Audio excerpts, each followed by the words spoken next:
So like I said, the first step is simplicity. Don't confuse your movement, don't confuse exercise, because the simple movements will allow you to do the more complex ones. Now I need a volunteer.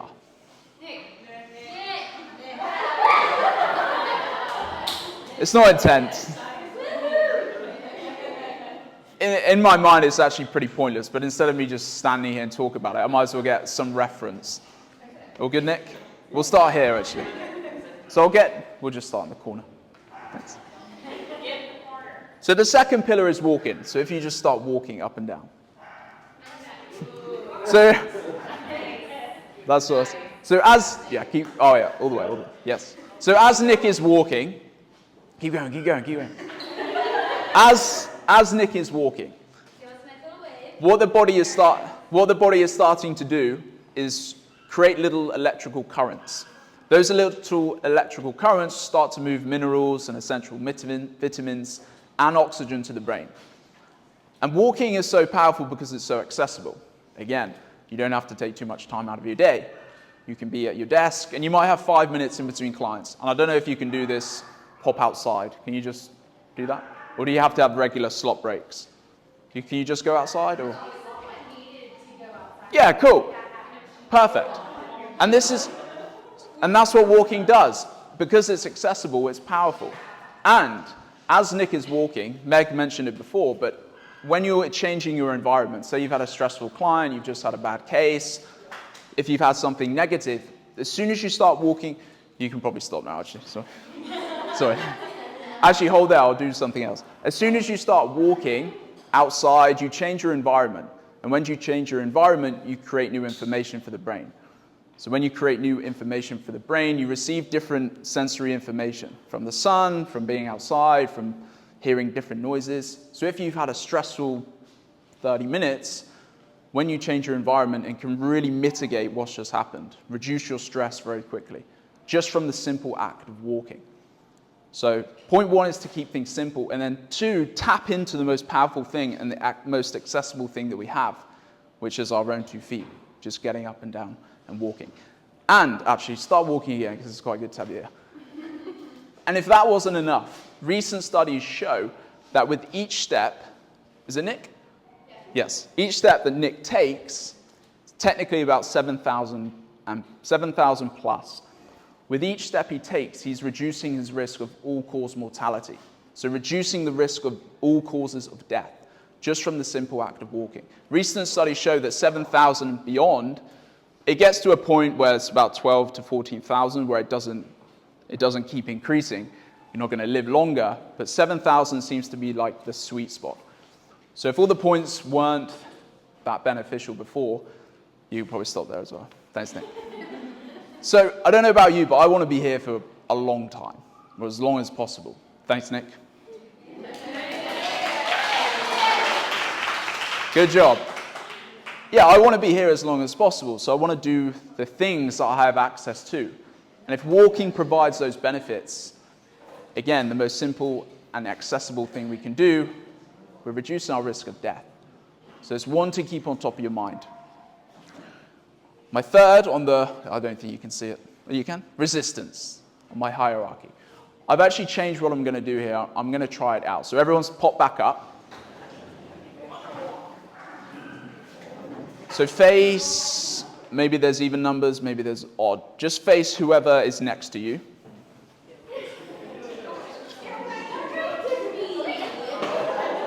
Great. So obviously don't hurt the person, don't injure each other. But I want you to just imagine you're doing a handshake. Just one. Cool. We'll do 3 rounds of this. 2 secs. We'll do 3 rounds, but I both want you to squeeze equally. Okay? So you're just going to squeeze. Let's do 5 seconds. First round, don't do too intense. Just get used to their grip. So squeeze each other's hands for 5 seconds. Quite hard. You want to feel it. Tense. Okay, relax. Let's do, let me give you an example. So when I say squeeze, I really try and get some pressure in there. Okay, round 2, try again. Hopefully my point comes off, or else this is pointless. So squeeze now as hard as you can. For 5 seconds, squeeze, 4, 3, 2, 1. Okay, do one more. But I just want you to notice when you do it, what your body's doing. So just now, like, picture what your body's doing. Okay, go for it. Squeeze as hard as you can. Hard, hard, hard. 5, 4, 3, 2, and 1. Okay. Relax.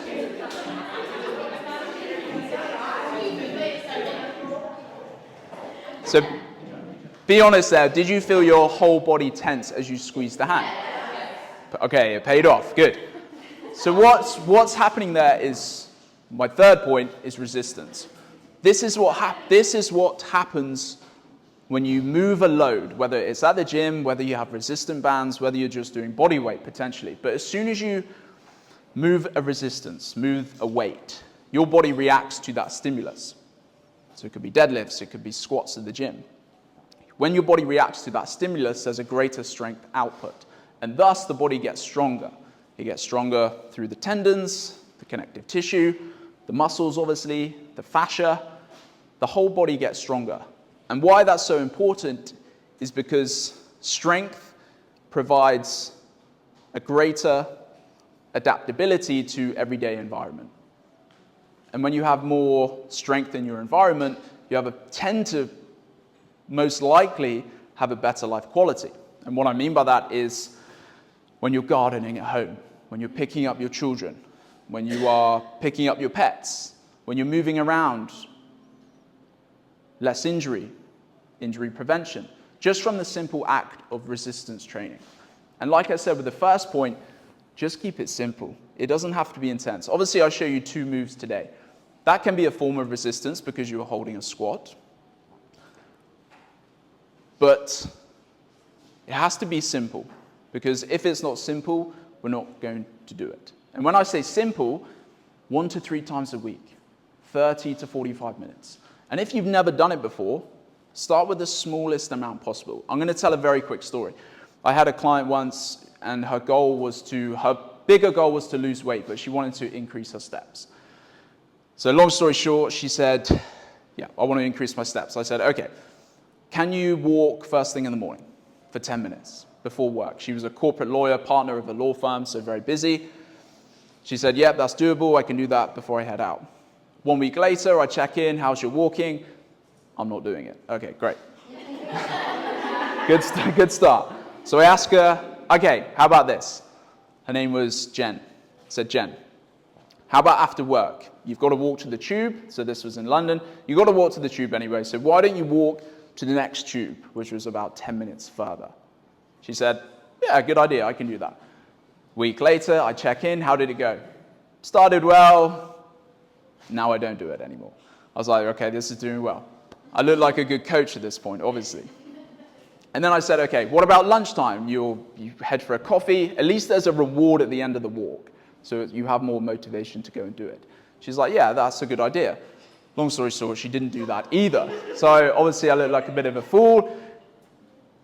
To cut to the chase, when we were in a training session, subliminally, subconsciously, she didn't know, I said, this whole training session is about 60 to 90 minutes. I said, you're not going to sit down at all. You're just going to do your set. It could be deadlifts, but don't sit down. You can walk to the water fountain. You can walk up and down, but just don't sit down. Obviously, I didn't tell her at that point. But what she realized later on in the day, I think she was a Whoop no, it wasn't a Whoop. Fitbit? I think it was a Fitbit or an Apple Watch. Basically, I said her steps had increased. She's like, look how many steps I did today. It wasn't a drastic amount, but it was more than the average amount that she did previously in the week. What this did to her brain was give her motivation to do more of that thing. Like I said at the start, keeping it simple creates a pathway for further activities, whether it's the same activity or other stuff. He agrees. I've lost my train of thought. Creates a pathway, yes. So yes, she, just from that simple act of doing those little steps around, she then increased her walking in the morning, in the evening, and eventually got to her goal. So the point is, with the resistance and the walking and anything, Start small. Break down the change until you find a change that's achievable. And it could be just getting up and down from your chair to start. Keep things simple. And then you can probably ignore everything I said if you're not enjoying what you're doing. If you're not enjoying what you're doing, what's in front of you, an activity, it's going to be short-lived. It's going to be short-term. So any activity, there wants to be a sense of enjoyment and fun. That's long-term. You could have had a bad day. When you get home from work, if you booked onto that, let's say, spin class, and you don't like spin, you've had a tough day, you're probably not going to go to the spin class. You can't be bothered. However, flip that around, if you booked onto the boxing class and half of you were going, you're more likely to want to go because you enjoy it. Remember that enjoyment is long-term. If you don't enjoy something, it's going to be very short-term or you're not going to start at all. So all of those points, have fun with what you're doing. Cool. What I'll do, I'll break the movement and nutrition up a bit. If you have any questions with movement or exercise, fire away. Do you have any book resources? Like I've read Atomic Habits, which was that's really good. Yeah, James Clear. Starting out with like just tiny little things, and I think that's something that's really helped me. I think that's what I've found is I need resources that I can. Yeah, that's probably the best book actually to call upon. Listen to it again. Yeah, I'm thinking other books as well. But James Clear, the book, there's another one which is called Micro Wins, but it's on the same premise. But yeah, you should look that one up. But the James Clear one's probably like the staple in terms of incremental marginal gains. What's it called, Bonnie? Atomic Habits. James Clear, Atomic Habits. It will pop up. It's really good. Yeah. Yeah, very good book. I've listened to it often. Do you have... I've actually listened to it twice. Have you? Because I drive so much. Yeah. Listen to books. Do you have struggle like with the incremental changes yourself? I struggle with trying to jump to the end. So focusing on like 20 steps too far. Yeah. Yeah. What do you think helps you like break them down? Honestly, it's really something that's just kind of started to change. Kids have become everything. I've put everything onto them, and I've stopped focusing on me. Yeah. So I'm just picking one thing, taking a vitamin or taking a probiotic or making sure I get protein. Like, so I've added little things like every 30 days. I've added one more thing into my everyday. So it doesn't feel like it's so overwhelming. Yeah. So, And that's the key thing is when things are too much, it becomes overwhelming and then people don't want to do it. and But it's meeting stand goal, meeting Yeah. movement goal. Like, Yeah. it's, I'm not an exercise goal yet. That's for next year, I think. Yeah. Because everything that I'm adding is it's so microscopic that it has to be microscopic because it can't throw off my day. Yeah. I'm trying too much jammed into it. So Yeah. It's tiny. Is that helping at the minute? Yeah. Yeah. So yeah, when you have those little micro wins, it taps into the dopaminergic system. So when you get like in a weird example that I use, it's like if you see a dirty cup on the side, you think, I probably need to put that away. You pick it up, you wash it up, and then you put it away. That's what you call a completed loop. So you complete the dopaminergic loop, which gives you a boost.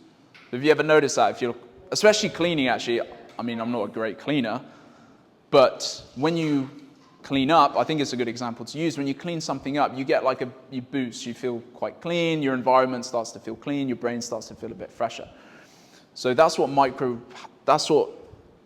incremental steps forward. And that's what I mean with just, 5 squats. Because you've set your mind to think, I need to do 5 squats, you do the 5 squats, you complete it, you get a boost of dopamine, which boosts your mind and your motivation to do that thing. So that's why small steps. There's a story that I'm going to share at the end, which I think will help clarify that point. But yeah, the small steps are the winner, for sure. Yes? So I do a thing that I don't do all the time, so I should do better. Go for it. But I try and say, we have a flex time periodically. You have a what, sorry? So it doesn't always apply to A what, sorry? Well, flex time. Flex time. It's a very good break. Oh, cool. Kind of to do whatever you Yeah, yeah. in our day, which doesn't always apply to the CCCs or stay, but it definitely applies to like the doctors and technicians, and maybe a little bit of CCCs. During that time, if I do have a second, I will do 1 minute plank or 1 minute push-ups Perfect. or something like that. Yeah. I think everyone could Abs- try a 1 minute squat, 100%. whatever, or a no-show. If you have a no-show appointment, A what show? appointment doesn't count. Oh, sorry, no show. I thought it was an exercise then. I was like, I haven't heard that one. Show me a no-show. Yeah. I don't do Show me. I'm not really that. But how does it make you feel at the time? It makes you feel great. So good. Perfect. So good afterwards. Yeah, and you can, like, And then yeah. everyone jumps in with us, and it'll be a whole group. And Mary will walk down the hallway, and we're all on the ground fighting. It's like, no one's doing any work around here. Now I'll know, and I can just jump in. So Yeah. We'll just announce it over the radio. Drop what you're doing. Yeah, yeah, stop, jump, and play. yeah, blame it on me. But that's the thing, that's all you need to, get that little mood boost. And then after work, because that will carry you, you might think, I feel, I might want to go for a run or go to the gym and lift some weights or whatever the context of your life. But yeah, those just start small and then it creates pathway for further movement. What would you recommend, so like piggybacking off of what Bonnie said, for me I really struggle with, after adding something small slowly to get in that routine, if I don't see like immediate change, I quit. Yeah, that's a tough one. Because that I get really bad about that. So when you do something, so you've changed something in your life, you don't see immediate change.